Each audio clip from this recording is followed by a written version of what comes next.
the ride to work.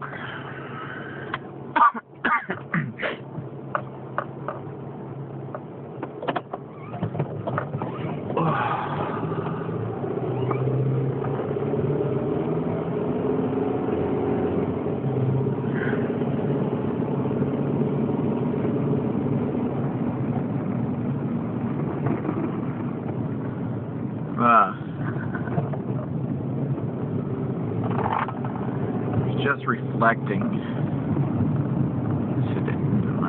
this morning about where I was, excuse me, say 20 years ago, 22 years ago. I still love the punk rock music, just the extreme forms of music. Rock and roll was extreme for its time, but heavy metal was more extreme, and punk rock was more extreme than that. And I look back on those things and I realize just how hijacked all that was. Everybody was like all about not selling out. It's like, are you kidding me? Are you kidding me? I look back at that and I go, man, that is so not what it presented itself as. It was totally sold out.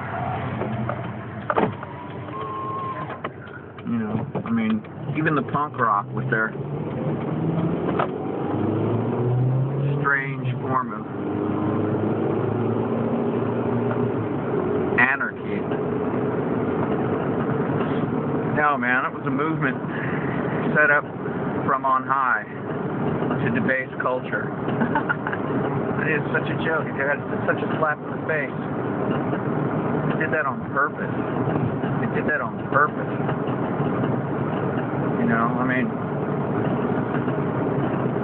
Jello Biafra, in all of his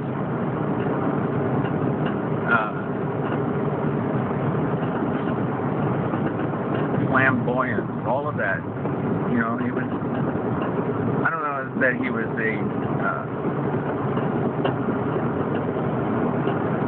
I don't know if it was deliberate or if he was just programmed by his life experience to promote the punk rock in the way that he did. But it's not what it's presented as. When he did a political stunt in California, trying to run it against Governor Brown, that was something. I understand what he was trying to do, but it's all a big joke. It's very cynical. But I got into those things because I was into just the rebellious edge of it. But in the same way that, in a similar way, that James Dean was presented as the rebel without a cause. Even that was total mind frack, and that's why he's dead.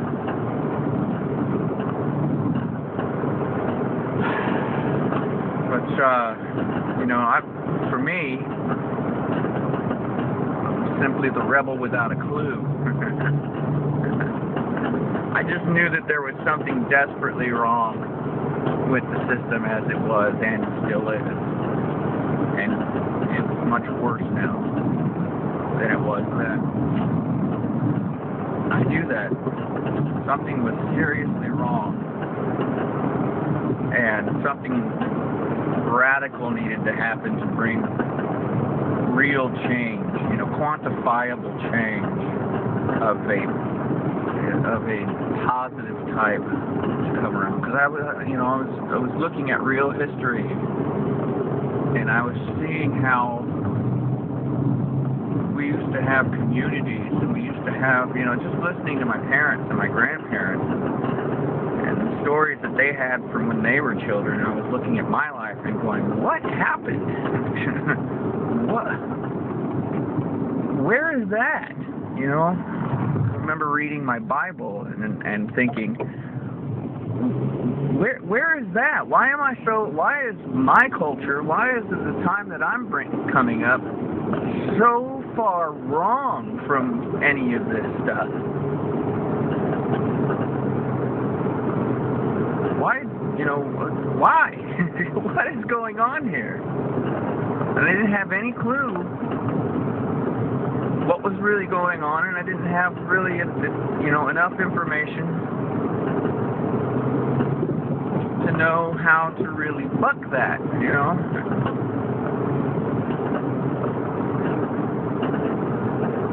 And I would go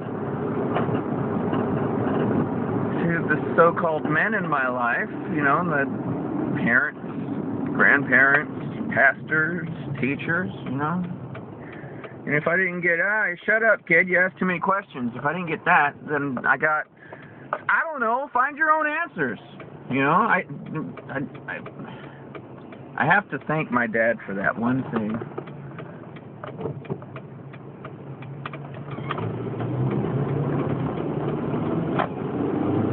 I would ask him the answer to something, and he'd say,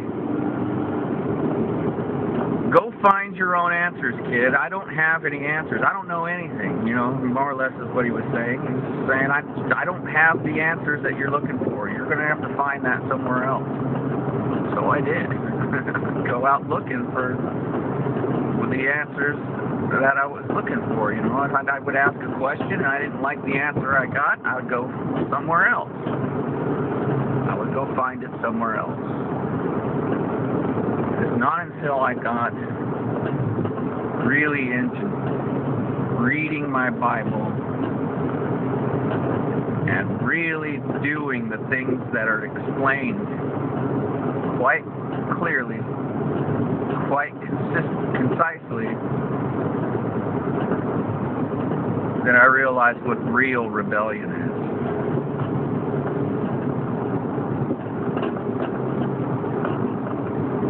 The world has always been in a state of rebellion against the creator of the universe.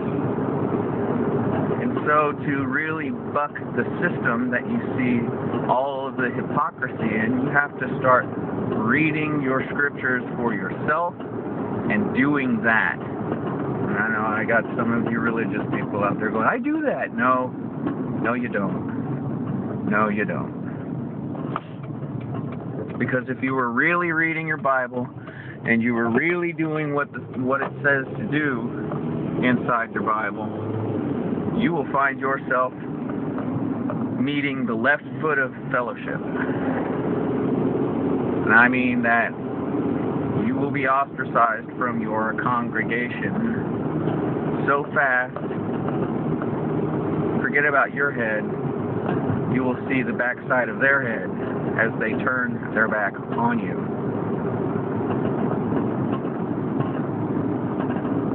And it don't matter if you're in a shul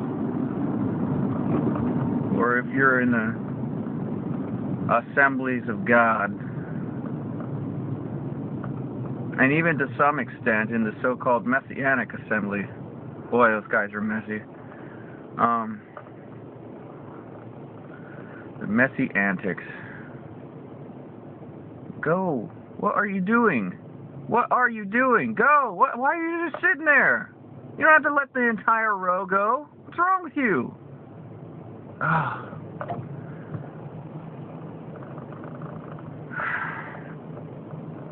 But if you were really doing your Bible, you will find friends. Rarely.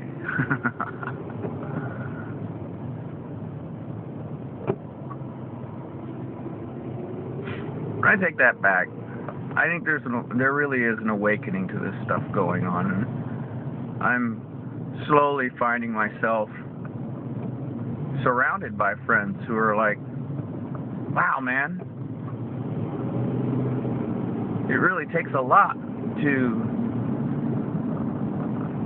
be the only guy in the neighborhood who's really doing this stuff, and they they appreciate that. They've never seen it before. They might not personally be willing to go to that extent, but they really admire the fact that they see somebody actually out there doing it, you know, and not worried about whether or not they have any friends, you know, because they know that their friend is Yahweh.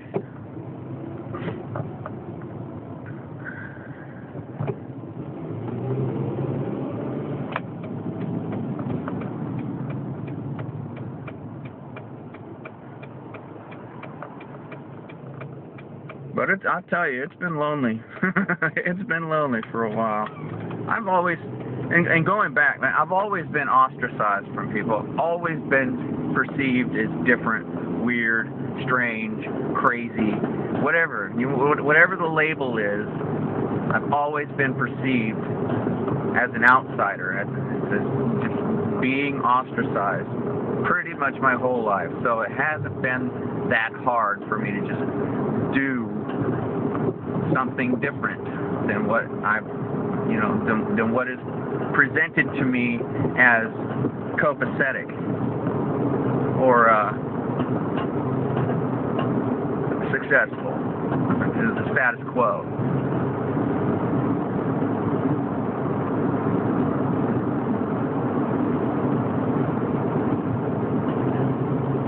Never had a lot of friends, so being surrounded by, you know, real friends, as few as they may be, or it may have been, that was enough, you know, that was enough. If I had one or two people that were always there and willing to lay it down if ever you were in trouble, or and knew that if they were in trouble, you had their, you know, I had their back. You know, that was enough. That was enough. It's always been like that, but I'm telling you, lately it's been like I've looked around lately and gone, wow, you mean I have more than one friend? I do. I actually have a group of people around me now that are, I consider to be real friends. If I was in trouble, they would do whatever they could to help me out. And they know that they could call on me to be there for them if they ever needed something. So, you know, that's what I classify real friendship as. Not a bunch of sycophants running around like a little glee club or junior pep rally, and then as soon as things get tough, they're nowhere to be found. You know the people I'm talking about.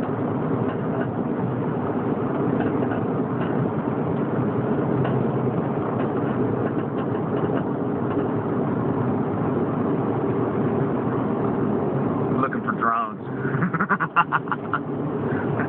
I saw drones last Friday. I was on my way home and I saw drones screening the area. I couldn't believe it. I'm not kidding. I'm not kidding. It was oh wow, it was so weird. I was literally in the twilight zone at that moment. So I'm looking again. Now all I see is flocks of birds.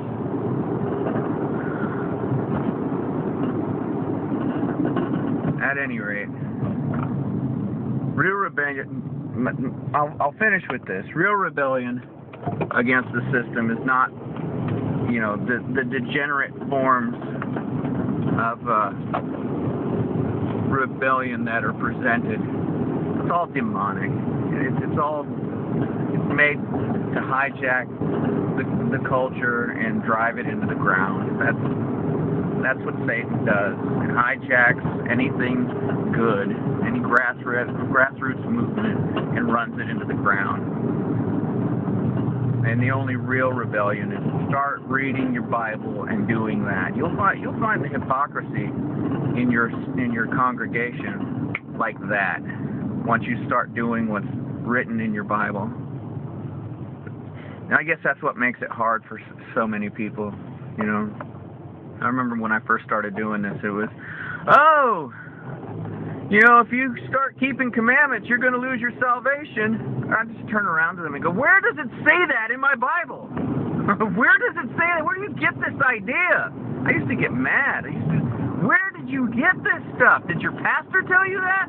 Because the pastor on one minute will say, once you're saved, you're always saved. But you start doing what is written in the Bible, and they go, oh, you're going to lose your salvation. What kind of a, what? You got to be joking, right? No, they're not joking. You will lose your friends fast once you start making yourself weird.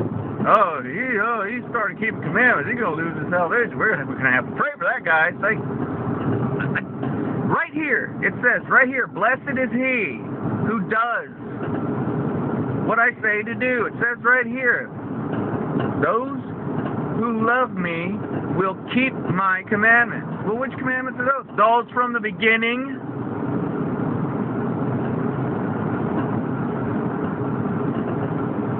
I used to get really upset about it. I still get passionate about it. I don't hate anybody for it. It drives me crazy, the level of doublethink. It's doublethink. People have been brainwashed to believe that, okay, I was never keeping commandments, but now that I've got this, I've got the blood of salvation, that atones for my sin, so I can continue living my life not keeping commandments. That's doublethink. That makes no sense.